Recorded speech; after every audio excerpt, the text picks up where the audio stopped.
Greetings, Wilkinson here. Today my guest is Dan Rossi. We met a short time ago. I want to say hi, Dan. Hi, thanks for having me on. Glad to have you. We'll talk about what you do in a bit, but why don't you tell my listeners a little about yourself? Sure. Where are you from? What are you about? Blah, blah, blah. Yeah, certainly. So I born and raised in Pittsburgh, Pennsylvania. Grew up there in a very sort of lower to middle class neighborhood. As everybody knows, Pittsburgh is steel country, very blue collar, but democratic for the most part. An Italian family. Obviously, my last name is Rossi, pretty close knit. So it was a great place to grow up, inner city, but also very close to the parks as well. So there was a lot of greenery around as well. What kind of situation did you have growing up?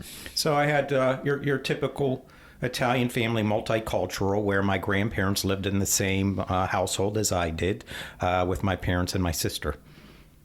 Well, come on, out with more of it. You got to have more of your story here. Let's hear about yourself. So certainly. Obviously, I think most people that know me know I'm gay. Wait, you are? Yes. Oh my gosh. I realized that at a really young age, actually. My first memory was back when I had a tricycle. So I probably was maybe 4 years old. Again, like I said, I lived in an urban environment. There was an alleyway between our houses, and my tricycle had fallen down 3 steps in between the houses, and I was trying to pull it up. Could not get it up those steps at all. We were in a university city. University of Pittsburgh was very close to our house. And I can remember a young college student walking down. A guy stopped and picked up my tricycle and put it back up for me and winked at me. And I looked up and I was like the sky opened. It was like, ah. So, I think that was my first memory of knowing that I was attracted to men at that point in time. But at that point, you didn't really know that, right? No, I didn't know exactly back, what that... You figured it out, I right? figured it out then. But then I didn't really understand, what it was all about or what it meant at that point in time. So him looking and winking at you pushed some buttons. Yes, exactly. And that's what you recall. Exactly. Why do you think he winked at you?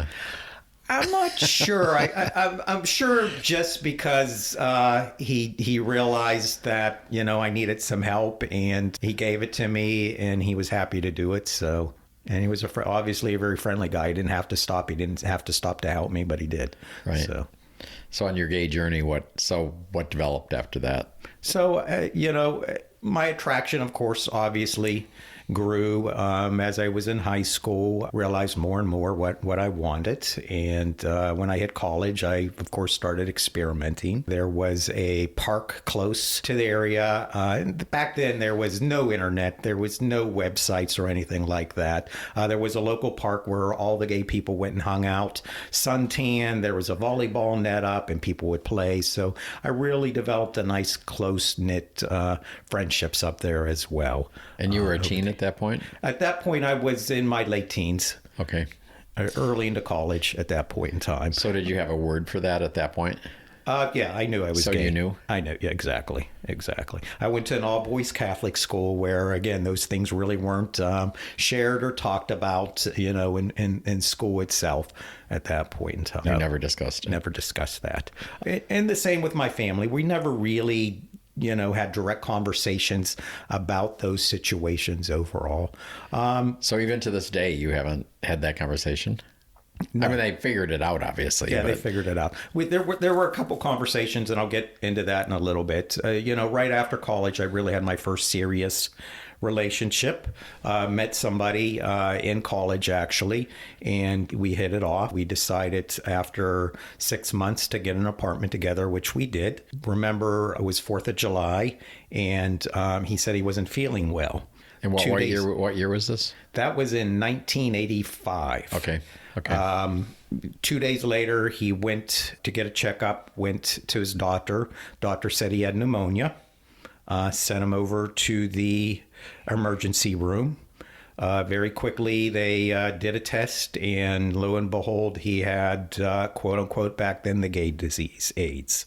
Wow. A shock to all of us. obviously, at that point in time. And it developed pretty dramatically and quickly. Within 6 months, he was dead. He really, in front of my eyes, wasted away. I was 25 years old back then. How old was he? He was 25 as well. Wow. At that point in time. He would get bouts of pneumonia, have to go into the hospital. I would go to the hospital to visit him. I would show up on his floor, go to his room, and his meals were outside in the hallway because people back then were afraid. They didn't know how you caught it, anything like that. So how did they expect him to get the food? They really didn't. They didn't, really? They didn't care. Really? It was up to whoever was around to make that happen family-wise as well. They also expected any visitors to gown up, put on all the PPE stuff as well, which I refused to do, which they were horrified about. But I was like, I was just at home with this guy, a day before. We shared a bed. Why would I put, gowns and gloves and masks on now? It's just silly. Right. And they also, treated me sort of like an experiment as well. Blood tests, all kinds of things. And, they were very confused on trying to figure out why does Keith have this and why don't I have this as well? So they hadn't really figured out how it was transmitted at that point? No, not at all. And of course, as he had these bouts of pneumonia, his body got weaker, he got thinner and thinner and thinner, and actually ended up passing away from a heart attack because his body couldn't help it. Wow. As well. And that was the first time my mother brought up one of the topics of it. Actually, the second time. The first time was when I was still living at home, and I went away for the weekend, and she cleaned my bedroom. And I remember I came home from my trip, and I asked her what went on, and she told me a few things. And then she burst into tears and said, "I cleaned your room and I found those disgusting magazines." And I knew exactly what she meant. And she started bawling. The art magazines, yes, right? The art, quote unquote, magazines. Okay. And she started down the road of, we will find you a psychiatrist, we'll find you help. And said to her, "Mom, of your two kids, me and my sister, overall, who seems happier?" And she answered with, "Well, you." And I said, of your two kids, who seems more stable?" And she said, "Well, you." And I said to her, "So if you're going to get any of your children some help, maybe it should be your daughter and not me." And she stopped crying, and she said, "I see your point." And that was the last we ever talked about it until this situation with my partner Keith came up. Because when he was in the hospital, I would actually park at my parents' house because it was close to the universities and the hospitals. This is all in Pittsburgh, yes, right? This is all in Pittsburgh. Okay. So the one afternoon, I parked my car in their driveway, and she came out, and she said, "Well, what are you doing?" I said, "Well, I'm going up to the hospital. Keith is in the hospital." And she stopped, and she said, "Is he okay?" And I didn't want to go down that road, so I said, "He's okay at this point in time." And she said, "There's this thing going around, this gay disease." And I said, "Yeah, I know that." And she says, "I just want to make sure you're being safe." And I said, don't worry about me, Mom." And that was the only two times that my mother ever broached a topic with me or talked about me being gay in those retrospects. Obviously, I'm sure she had conversations with my father. He never brought it up, never broached it either. Really? Yeah. Are they alive now? No, they're both passed at this point. Okay. So did you have any interaction with your sister about any of that? Yes. So in the beginning, my sister was very, very conservative and very anti-gay, very just negative about it. So she knew you were gay. She knew I was gay. And she was still negative. And she was negative about it. And we did not have a very close relationship in my younger years, for sure. Over the years, she has certainly opened up and is very accepting of who I am and what I'm all about. these days. She went to my wedding when I got married 6 years ago to Ed, and is very accepting of it. It's funny so I'm new to California. I just moved out here 8 months ago, and when I told her I was accepting a job out here and moving to run the shelter here, she's still Republican and conservative. She said, "I can't believe you're moving to the left side of the country." Oh, wow. And I said, well, it is what it is. I'm going for the weather more than anything else. Again, I wasn't really going to go down that road with her. She didn't know that you were left-leaning? Yeah, she certainly knew that. I assume you are. Exactly. Very much so, obviously. But she doesn't think you should live around people like that. Well, yeah, but here's the interesting story, though. She, for work, had to go to L.A. for a conference. And I said, well, if you're going to be, I said, we're only a couple hours away. Why don't you, when your conference is done, come over to Palm Springs and spend the weekend? And I was surprised. She said, well, okay. So she came down. She had a fabulous time. At that point, we had not bought our house, and we were living in an apartment close to Arenas. So, the one day we're walking down Arenas to go to the restaurants, and it was bear weekend. So there were bear flags out, which has the paw. And right. She said, look, they're animal friendly. And I said, well, that's not exactly what that means. And I explained it to her, and she's like, I never knew there was such a thing. And she started taking pictures of it, and she's texting it to her friends, explaining it to her. And I'm like, oh God. And then we passed Gay Mart, and she was all like, oh, wow. It was hilarious. They even have a store. Right, exactly. So that evening, she says, well, I want to go dancing. So we went over to Hunter's. Oh, my. And we went in, and there, lo and behold, my sister's there, and this gay guy points to his crotch and mouths to her, this isn't for you.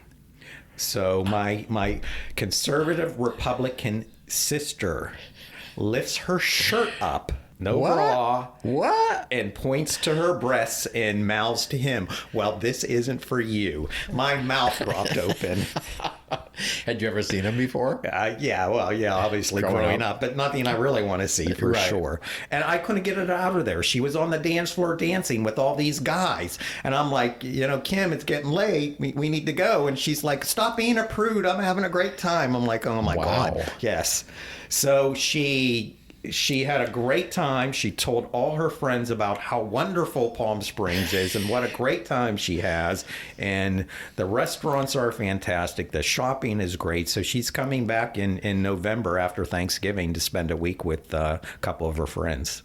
Wow. So they have a place here? Or she's going to stay with us. So their friends are staying with you as well? Yeah, exactly. Oh. So it should be interesting. These are all conservative ladies? I think her friend, I think they all are conservative. But again, I think my sister is more conservative when it comes to more of the economic, those policies, less about social issues for the most part these days. So interesting family dynamics, that's for sure. So has she connected the dots between, where she's coming from politically? As far as the conservative thing and what's happening, all the anti-gay stuff, has she connected any of those dots, do you think? I don't know, and I haven't broached the topic because, again, I think we're at a good place in our life, and, she's really my only close living relative at this point in time, and I don't want to, at this point, rock the boat, I think. Is she single? She is single, yes. Oh, has she ever married? Never married, no. Maybe she's a lesbian. I always wondered, but I don't know. Well, of course, you'd never ask her that, right? Of course, no. Come on. We're going to have to get you out of your shell here and get her, open up a little with her. Yeah. So anyway, what did you do work-wise back in PA?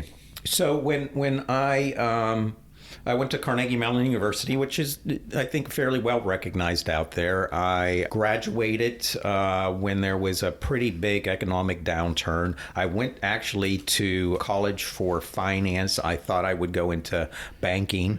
That's where I thought my life would be. When I graduated, there were no jobs around at all. It was sort of post-Reagan era at that juncture. Well, I did banking in New York when I was younger, and it's very overrated. Yeah, that's what I figured. Worked part-time in the fitness industry for several years to get myself through college. So I just sort of stuck there at that point in time and worked my way up and became manager of a health club. And I did that for several years. This was right in the middle of Keith dying with AIDS. When that happened, it was sort of a awakening for me that I really wanted to do something with my life that made a difference, that had an impact out there. So just muscles didn't do it? Muscles didn't do it. It just was very unfulfilling in many respects. So I saw an opening with United Cerebral Palsy in Pittsburgh to be a fitness instructor, to work with young adults with cerebral palsy and other physical limitations. So I applied, and I was very lucky that I got that position. Worked my way up through the system there in Pittsburgh, became the assistant executive director, again, using my business background and expertise in that respect. Had the opportunity to head up the affiliate out in Phoenix. So I moved to Phoenix and was the executive director out there for a couple years. Didn't particularly connect or like Phoenix for the most part.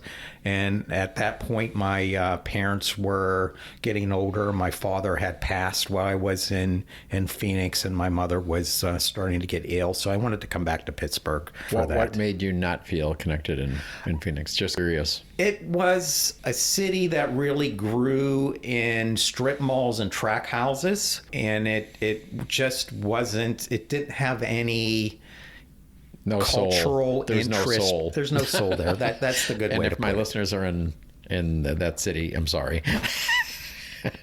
And it was just hard to make friends. You know, again, everybody had their track houses. You would drive into your garage. All the backyards were bricked, so you never saw anybody in your neighborhood.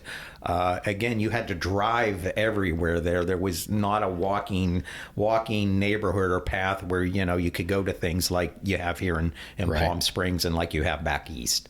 When I was in Seattle with my ex, Jeff, we wanted to go somewhere warm. So we actually went to Phoenix thinking we'd move there. Yeah.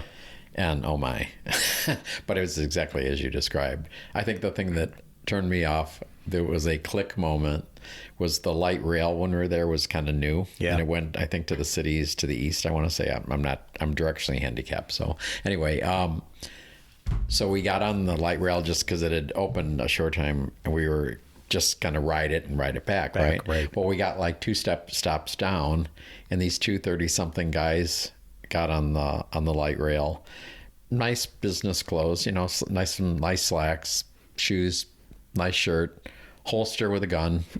Yeah, that's it. It was so bizarre to me. It was oh very, my God. Yeah, very and they bizarre. Were not like cops. That. They were not exactly anything. It was you would be in line at the fast food restaurant, and people would have guns strapped to their shoulders since it was an open gun world there. Yes. Yeah, a little crazy. So I knew Phoenix wasn't for me, and I knew I wanted to get back home to Pittsburgh. And I started looking at jobs. What did I want to do? What did I want to do? What was my next step to have an impact? I didn't want to go back to United Cerebral Palsy because, again, I did that. I was ready for something different. So when you moved back to Pittsburgh, you went back without a job, just heading back? So I was looking while in Phoenix because I wasn't going to go back without something. Okay. So I looked at various nonprofits. I would first look at their 990s to make sure they were financially, fiscally managed well and stable. I then would look at their mission, and I would ask myself, is this something I would want to get up and do every day? You know, and good mission, you know, good organizations, reading with books. Great mission, but is that something I'm going to be passionate about or care about? Exactly. And often the answer when I saw these jobs pop up was no. Then I saw the opening for the Animal Rescue League of Western Pennsylvania, and I remembered when I was about 10 or 12 and going to that shelter and adopting a dog with my parents. At the actual one you were going to be applying at? Exactly. Oh, wow. Exactly. So, I knew right away this was something. I always liked the animals, always was the one that brought strays home. So animals was something I could connect to. I knew I could have passion behind that. Flew into Pittsburgh, did the interview, the stars aligned, and I got the job, and that's what brought me back to Pittsburgh, and I went into animal welfare, doing that about 13 years ago. Wow. Spent 12 years there in Pittsburgh, running the shelter, triple the size of it. We merged with the Humane Society there as well, and doing a great job now. It continues to grow and flourish. So I'm happy to say I was a part of that during my tenure there. We built a brand new $17 million facility that we successfully fundraised for. So it's in great shape. That's impressive. But again, Pittsburgh is great. At that juncture, my parents were gone. I love Pittsburgh. There's a couple things I don't love about Pittsburgh: the dreariness in the winters. So I saw the opportunity for the job out here. I have visited Palm Springs several times, so I knew what I was getting myself into. I knew what the city was like. I knew what the weather was like, which I don't mind. So the heat in the summer, that you're good with that? I'm good with that. I would rather, again, when it's 115, 116, yeah, it's toasty, but I'd rather deal with that than 20-degree weather and ice and snow gray every day. Right. Well, I'm from Seattle, so I get it. You get that, right? Exactly. So, the job popped up, and I said to my husband, well, what do you think? And he said, well, it looks interesting. If might as well check it out. So I had a Zoom interview for my first one. It seemed to go well. We talked about it after the fact, and I said it looks pretty interesting. I think this might be something to look more into. And my husband and I have always talked about when we retire, we want to be somewhere warmer. We've mentioned Palm Springs, we've mentioned Aruba, so it made sense in that sort of aspect as well.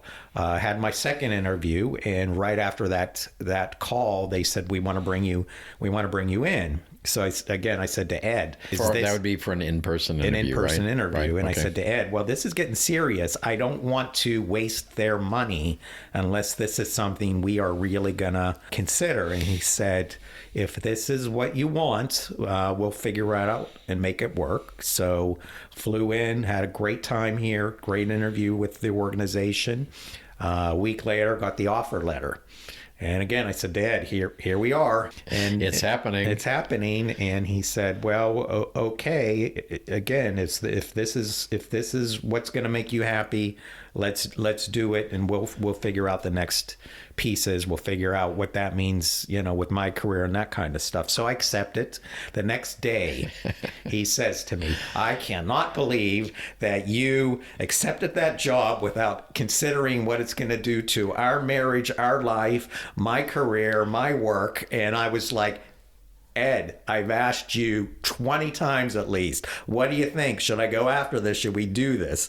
And I said, you know what? At this point, I already gave notice at my other job, and I said, I don't want to be an ass, but if I turn them down, I'm gonna retire now. I'm gonna stay at home. So that's our options. I'm going or not. And he calmed down after a while, and he said, obviously, this is something we're going to do. Go out. We'll get you situated there. But it's going to be at least 6 months or a year until I can find something in transition and be there with you. And I said, well, we'll figure it out. Found an apartment here, got moved in. He came down that first weekend. And after that weekend, when he was leaving, he said, I don't know what I was thinking. I'll be here certainly before 6 months. And within 3 months, he was here. Fortunately, he's a physician, and the medical group he works with made him the offer to be 100% telemedicine. So he was able to keep his job in Pittsburgh, but work from here in Palm Springs. So it's really turned out to be the best of everything for both of us. So the universe unfolded it all for you. Exactly. Meant to be. So how do you like Palm Springs? Love it. Love it. Have nothing wrong to say about it at all. It's a great little city. It is a big little city in many aspects. It's easy to get around. It's walkable. Everything you'd ever need is here. It's so convenient. God, the airport's 4 minutes away from everything. We're loving from my it. house, it's like 5 minutes to almost anything I do. It's crazy. Exactly. We bought a townhouse downtown, so we're really happy there as well. We can walk to the movies. We can walk to the casino if we want to go there, and lots of restaurants. Stay away from that. We do. So where did you guys meet? We didn't talk about that. So we've known each other 30 plus years, and as I think I mentioned earlier, there was the park where most gay people hung out back then, because there really wasn't again Grindr or Scruff or the internet for the most part. So we started. That's where I originally met him. He went to Carnegie-Mellon as well at the same time I did, and we hung out. We were friends for the first few years. At one point, after the situation with Keith and passing, I bought a townhouse, and I was up at the park, and I was talking to Ed and told him about it, and he said, "Oh, I'd love to see it." So he came down to see the townhouse. Toward him a little bit later, he called me and he said, "I'm coming back." And I knew what he meant, and I said, "No, that's not going to happen." I said, "I'm dating somebody, and I'm not somebody that cheats." And he said, "Oh, okay." And he said, "So if I came and knocked on the door, you wouldn't answer?" And I said, "Absolutely." Wow. But we always knew there was an attraction there. A few years later, we started fooling around, off and on, in and out of relationships over the years. And eventually, about 7 years ago, we said to each other, who are we kidding? We obviously belong together, and we started, formally dating and got engaged and then got married. Great. Okay. I'll let you talk about your job here. Yeah. So what are you here? We never really got into the details on this. Yeah. So I am the executive director of the Palm Springs Animal Shelter. Palm Springs Animal Shelter has a long history. The original shelter was built in 1961 when there was about 15,000 people here in Palm Springs. Over the years, as the secret got out about how fabulous Palm Springs is and people started flocking here with their animals, the shelter became very over capacity and came to the point where the city knew it had to do something. In 2009, they floated a $5 million bond to build a new facility. $5 million wasn't going to do it, so a group of volunteers came together, raised another $2 million, and in 2011, the shelter opened. It's over on East Mesquite. Fabulous little shelter there. We're doing about 4,000 adoptions a year. We do low-cost vaccination clinics. We do spay and neuter. We do TNR of cats as well. And we're only going to get bigger and better and more fabulous. So I was reading a little bit online before we got together for this. And so that is actually a municipal thing, right? Yeah, exactly. And yet you're working in the private sector? Exactly. How does that work? So what happened was, again, when the city was short $2 million to build it, and these donors came and put up another $2 million. After it was built, the city ran it for a year, realized that a shelter of that size and sophistication was something they just didn't have the wheelhouse to do. So they put out an RFP for a management company to come in and run it. What is an RFP? It's a proposal process where people can put in a proposal to do things for the most part. So the donors stepped up and said, "Hey, we have skin in this game.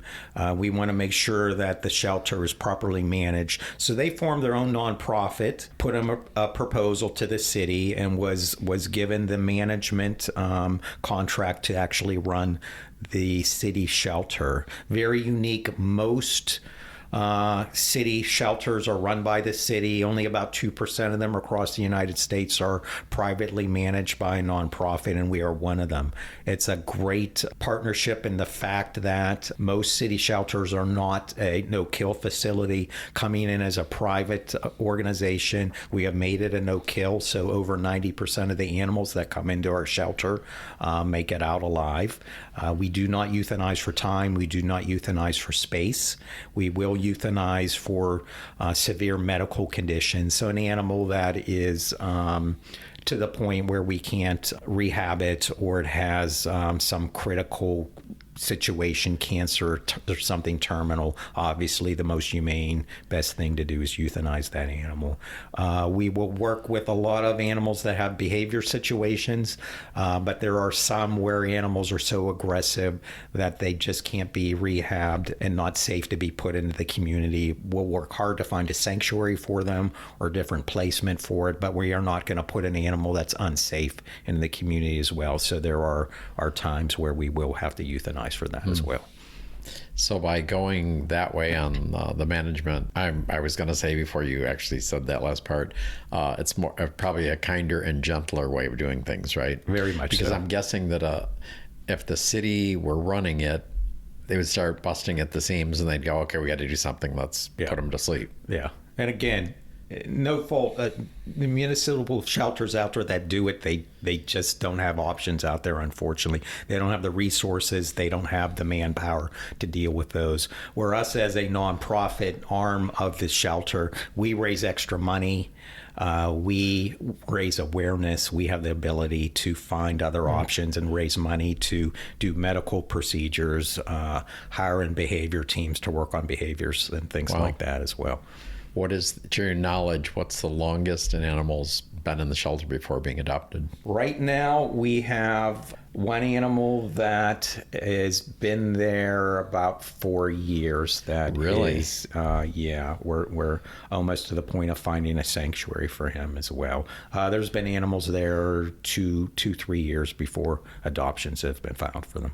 So explain what a sanctuary is exactly. So a sanctuary is a long-term placement for an animal that may be unadoptable for one reason or another. Usually it's a behavior situation.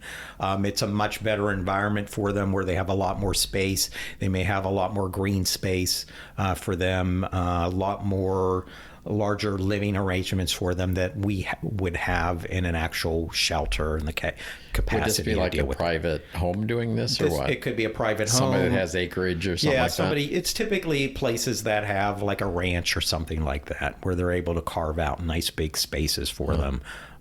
So they have a much better life. Do you ship them to other states? We do ship them to other states. Wow. What's the farthest shipment you've ever done?